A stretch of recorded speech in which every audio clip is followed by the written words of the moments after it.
When an orbital station dies, it's never a quiet affair.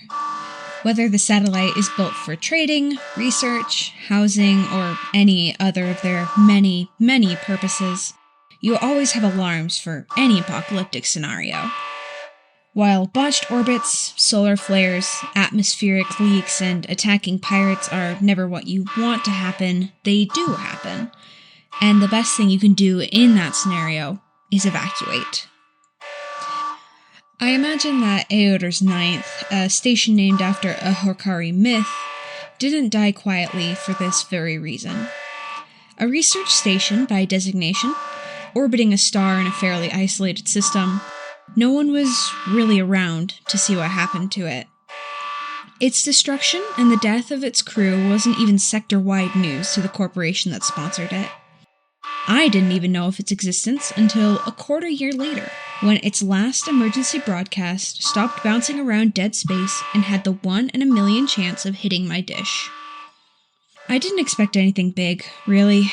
Anyone with enough brain to have secure information knows that you don't send it out into dead space. You stick it in a hard drive and you ship it. Maybe if you're in a high-density, high-security core of a corporation, you can get short transmissions between stations, but even a few light years out of that, there are ships that have the whole job of relaying physical and digital messages on corporate networks to avoid this exact situation. So imagine my shock when I cracked open this rogue burst and found nearly a petabyte of financial records, blueprints, and encrypted logs. Information anyone would be an idiot to transmit across open space. It wasn't until I started examining my new prize that I realized what I had. This information was something that could change the entire galaxy. Information that made me believe that the destruction of Eaoters Ninth wasn't an outside attack or a tragic disaster. It was a careful cover-up. And you know me. I can't stand when there's a secret I don't know.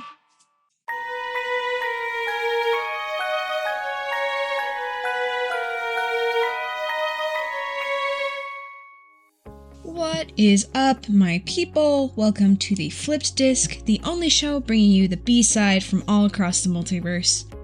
I'm Miss Final, and I'm glad you could join us today. Right here, we've got a story from Universe 11. I don't really know how to say what area, because it's kinda everywhere. Directions are difficult to understand when everything is moving, and also a void. No matter how hard my host tries to explain it to me, I don't get it. We'll call it Polynova territory, because that's the corp that roughly was in charge of most of these places involved. Without further ado, let's get into the story. The encryption on the files was fairly sloppy. I didn't have the right code to unlock it, but it also didn't lock me out whenever I tried, so I just had to make an algorithm to run it with enough codes until I randomly found the right one. The harder part was figuring out exactly what I had found. Models for some sort of ship or station, obviously, but that's a lot vaguer of a conclusion than you might think. It's not like the models and blueprints and records had any sort of signature on them, and there was no README file in sight. No immediate indication of where it had really come from. Just the occasional Polynova watermark, which meant I had to do my favorite thing. Way too much digging. I know that the majority of you records have been planet-bound your entire lives. There may be a rare few of you that are among the first of your worlds to reach the stars, but I'd be surprised if that were the case. Having a whole civilization on such a large scale is really hard to wrap your head around. It's all so big and exciting, and you could spend your entire life exploring and not even see a fraction of all the beauty. But it's also really confusing if you don't know your way around. Here's what you're gonna need to know. Despite what some people would want you to believe, the Spin Galaxy isn't exactly the pinnacle of law and order. It's every person for themselves out here, grabbing what they can from various planets that are actually reachable, and trying to make a place for themselves in the greater economy. You live and you die by your ken here. It's the standard currency accepted almost anywhere, a remnant of a long-dead galactic empire. It's been eras since the galaxy was so small and unified. Now that time just exists in stories and the standards they set. like the standard year, the Ken, galactic common, the Civ scale, the rotating national beacons that somehow orient every ship in the galaxy. After the Empire fell, no standard governing body really took its place, so power from star to star, or even planet to planet in some contested systems, falls under one of the several megacorporations that have taken power. These corpos are basically their own nations, with territories, laws, divisions. You can be hunted in one and free in another, so long as they aren't specifically allies, with a rare extradition clause. For those at the top, being more powerful is all they kind of want, and they get that power by either expanding to new planets or fighting each other for ones that have already been dominated. Dozens, maybe hundreds of species habit the galaxy's many stars, but comparatively few are actually able to participate in society. The Civ scale reportedly measures the intelligence of a planet's dominant species, pretty much solely based on their energy use and travel capacity. It's purposely convoluted, I think, but the basics have it as a 5-point scale, with 5 being the most civilized and 1 being the least civilized.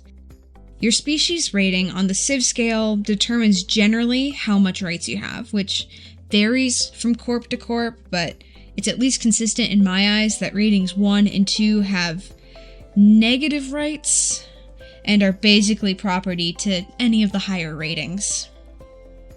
But anyway, after I had done my once-over of the files that were semi-interesting, I turned my eyes to where the transmission had generally come from. It's not really the most useful way of tracing, because every star has its own orbit around the black hole in the center of the galaxy, and you have to work really carefully to undo those orbits based on the transmission frequency. It's a lot of work for very general and vague results. But combining what I learned from that with some of the data from the files, the system of the star Hokar seemed to be the origin. It barely missed several moons, planets, and asteroid belts on its way out, which was super lucky.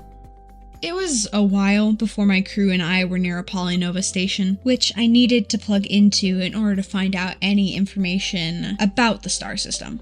It was only then that I could line up the record we got from there to reveal that the transmission point of origin was almost certainly Eaoters Ninth, before it had blown up months ago. Official cause was a solar flare that messed with the station's power, pulling it all apart as Hokar's gravity became too much. It was possible.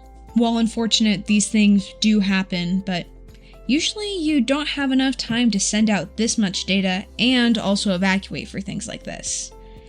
Something wasn't lining up, and I had the feeling that shift was probably going to be in these documents.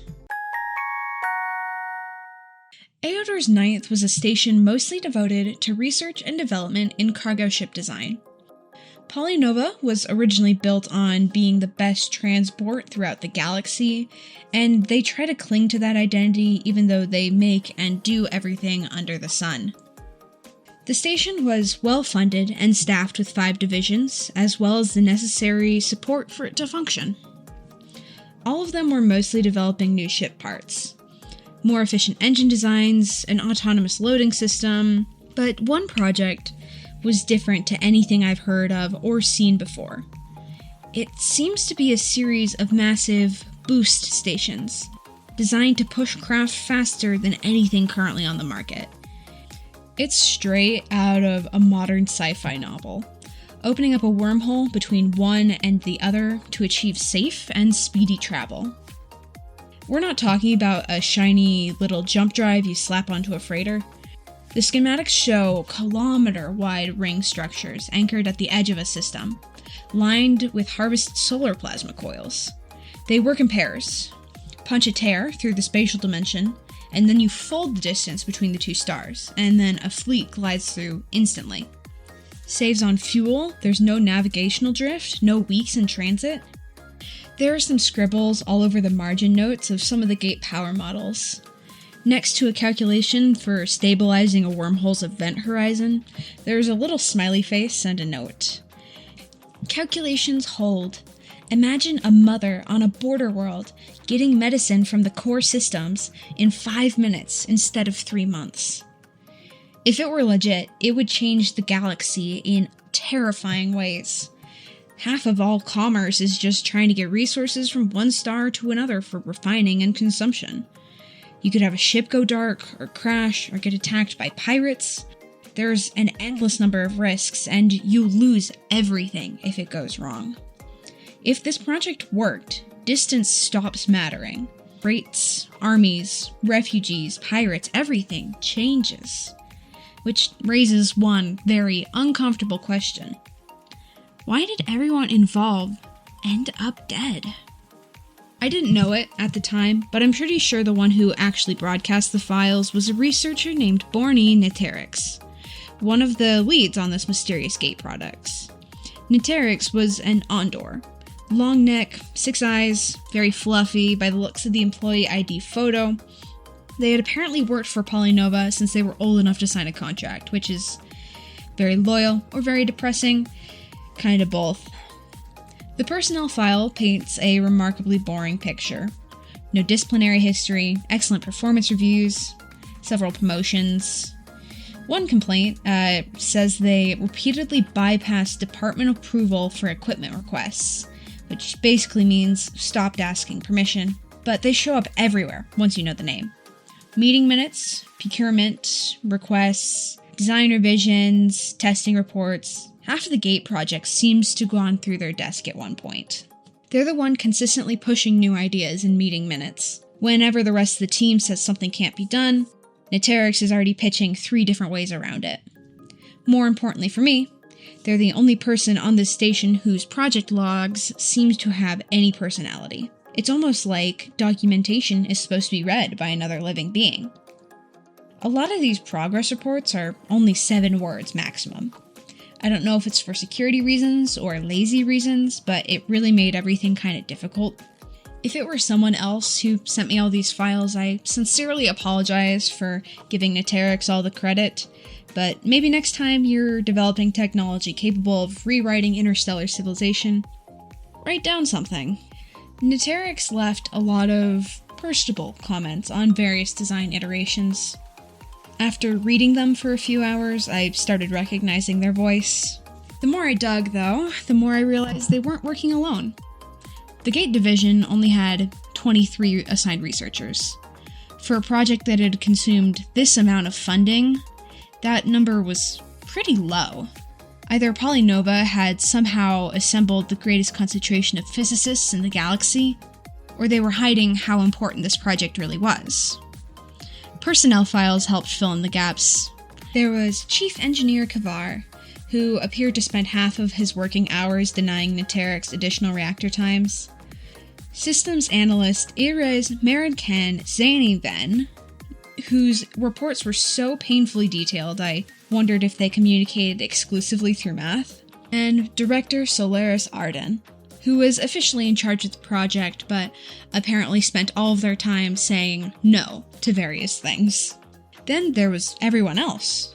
Security, maintenance, life support, kitchen staff, dock workers, medical. 512 people called Eaoters Ninth home. For all of its groundbreaking nature, the station was just like every other one I've ever seen. A bunch of eccentric researchers and their life support. The weekly station bulletins arrived here. Apparently Tuesdays were game nights. Someone kept stealing utensils from the cafeteria. One maintenance request here consists entirely of who keeps putting partially disassembled drones in the ventilation system. No answer was ever attached. 500 people, all living their lives around a project most of them barely understood. It's easy, looking at disaster after the fact, to reduce it to the numbers. 500 casualties, 1 destroyed station, billions of Ken in damages. But before it became evidence, it was home. Now, when a station gets wiped out, you expect corporate to lock down the archives and launch a quick investigation into its remains. It's standard procedure. But when I actually managed to tap into Polynova's central index, I meant to cross-reference what I had with what they did, It was gone. Not encrypted or moved to a high-end security server. All the stuff that should have been there was erased. It was just written down as a solar flare. The next station to orbit Hokar should be further and or planet-based, with no evidence to support that conclusion. It felt like the station had just fallen through the cracks, or been pushed into them. When a megacorp goes out of its way to scrub routine maintenance logs, cargo manifests, and basic communications from a dead station, they aren't protecting trade secrets, they're scrubbing footprints. It confirmed what I already suspected. Eaoters Ninth didn't die because of a bad weather or solar flare. It was a cover-up, plain and simple, based entirely on what these files contained. Which brings me to the most important question in any corporate conspiracy. Who stood to lose the most? You think a breakthrough like wormhole gates would make everyone at Polynova pop champagne. Think about what happens when distance stops mattering. If Polynova controls these gates, they don't just own the supply lines, they own choke points. They can starve out a rebellious colony by shutting down a gate ring, or drop a full corporate security fleet into an uncooperative star system in 40 seconds flat. It's a total monopoly. Anyone would want that. Well, yes, if you're in the hardware department, but Polynova isn't just one giant monolithic mind. It's a bundle of squabbling divisions fighting for budget and power. And the biggest, fattest, most politically powerful giant inside Polynova? The shipping and fuel division. You can't do anything in this galaxy without being able to get anywhere, which is a massive feat in itself if you don't forget how much struggle went into getting off of a single planet's gravity several millennia ago. A lot of people live their lives in a single star system or sector and don't think about the logistics of the products from light years away that they consume. I'd wager an estimated 80% or so of commerce in the galaxy is interstellar, and to have interstellar commerce, you need interstellar ships with a good FTL engine. If it were possible to cover light years in minutes instead of weeks, like all this data is showing was possible, then all those freighters would become obsolete, and the ones who worked on it would fall completely out of favor. All of this could be speculation, of course. The sabotage and then cover-up could have been anyone in the corporation, or outside of it, for that matter. The entire reason I suspect it isn't just anyone comes down to the fact that the last hire the station made before its destruction wasn't actually a hire. It was a transfer. The mechanic doesn't have a name. By the virtue of being level 2, it wasn't more important than the code that designated them as property of the Ile. Conveniently, a shipping administrator 2 stars towards center. I assume they went down with the station as a simple sacrifice, a loose end to be tied up. I imagine it would be worlds easier for someone already owned by a Polynova worker to sabotage a station and send it hurtling into a star than another random corporate spy. It would also be easier to slowly but surely remove any evidence of such a project like the wormholes ever existing. It's the most likely culprit we have, and maybe that we're ever going to get. There's no way for us to fully understand what happened in the last moments of Eaoters Ninth. The files would have taken time to gather, package, and broadcast, so we know it wasn't instant. I imagine the residents knew what was coming before the end. Not a single soul escaped or survived the ideal, but they should have. There are protocols in place for events like these. Escape pods, SOS signals that should have traveled fast enough for evacuation transport to come and save them. Nothing like that happened. I can only presume it was a contingency to make sure that nothing even remotely related to the Gate project could see the galaxy at large. Maybe they had an hour, maybe less, before the station was so compromised it couldn't support life anymore. Maybe the life support went first, or maybe it was the main communications array, flickering out section by section until the core failed. Maybe they all gathered in the cafeteria to stare their doom in the face and throw one final defiant party in spite of it. Maybe they retreated to their quarters to pray to their respective deities, or tried to make one last desperate call home to someone who loved them. Maybe they knew they'd been sabotaged, or maybe they figured it was just horrific luck and terrible maintenance. It was probably a spectrum between the crew. I do imagine Eaoters, though. I see them sitting in their lab, red emergency lights flashing against the walls, jerry-rigging the strongest transmitter in the entire station. I see them hitting send, dumping years of their life's work into deep space. The transmission was probably intended for someone specific. Maybe a fellow researcher at a docking hub a few stars over, or an old friend that knew what they were building. It clearly never reached them. Instead, it found me. I have no doubt that if the saboteur found I had these files, I'd be holding my own death certificate. 500 people, an entire orbital research facility, eras of potential progress for every species in the galaxy. All of it sacrificed by a few shipping executives, wiping lives off the ledger to protect their profit margins. A small privateering vessel and its crew would be a drop in the bucket at this point. I can't keep the crew out of my mind, though. They were real people, regardless of their level or status or job, and their lives meant nothing in the long run. Projects destroyed, records erased. To Polynova, the incident is closed. The insurance claims are paid, the missing personnel files are quietly buried under security clearances, and the shipping lanes are running right on schedule. If you ask a Polynova representative today about Eaoters Ninth, they'll give you a scripted sigh, mention an unfortunate solar event, and pivot to their new line of high-efficiency sublight haulers. No one knows about what actually went on for all those years because they thought the station had nothing special. But executives killed for it. People died for it. And I'm the only one who holds a shred of evidence it ever existed.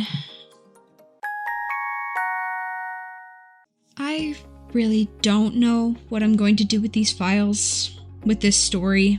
People deserve to know the truth. The families and the loved ones of the workers, most of all. They deserve justice. The galaxy at large could be so much more connective if this technology got taken up as well, but I can't guarantee that anyone would even listen to me. Even if someone did, there's no guarantee they would want this progress, or if they'd see my knowledge as dangerous to their bottom line. If I leak the blueprints, I crash the galactic freight economy the minute anyone can build these things, spark a corporate war, and likely end up with a decent bounty on my head and ship from someone or another. If I wipe the drive, I become the final piece of Polynova's cover-up. I finish the job the saboteur started. If you guys have any ideas, I'm all ears. Thank you, my records, for listening to me once again.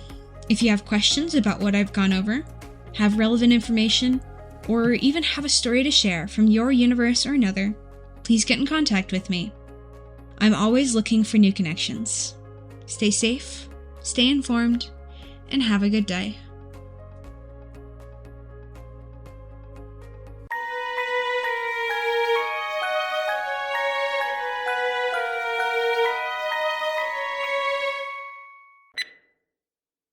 Alright, let's really hope you guys can't hear how sick I am. You guys are not going to believe this, but I don't actually have any bloopers for you guys. I'm so good at this recording thing now.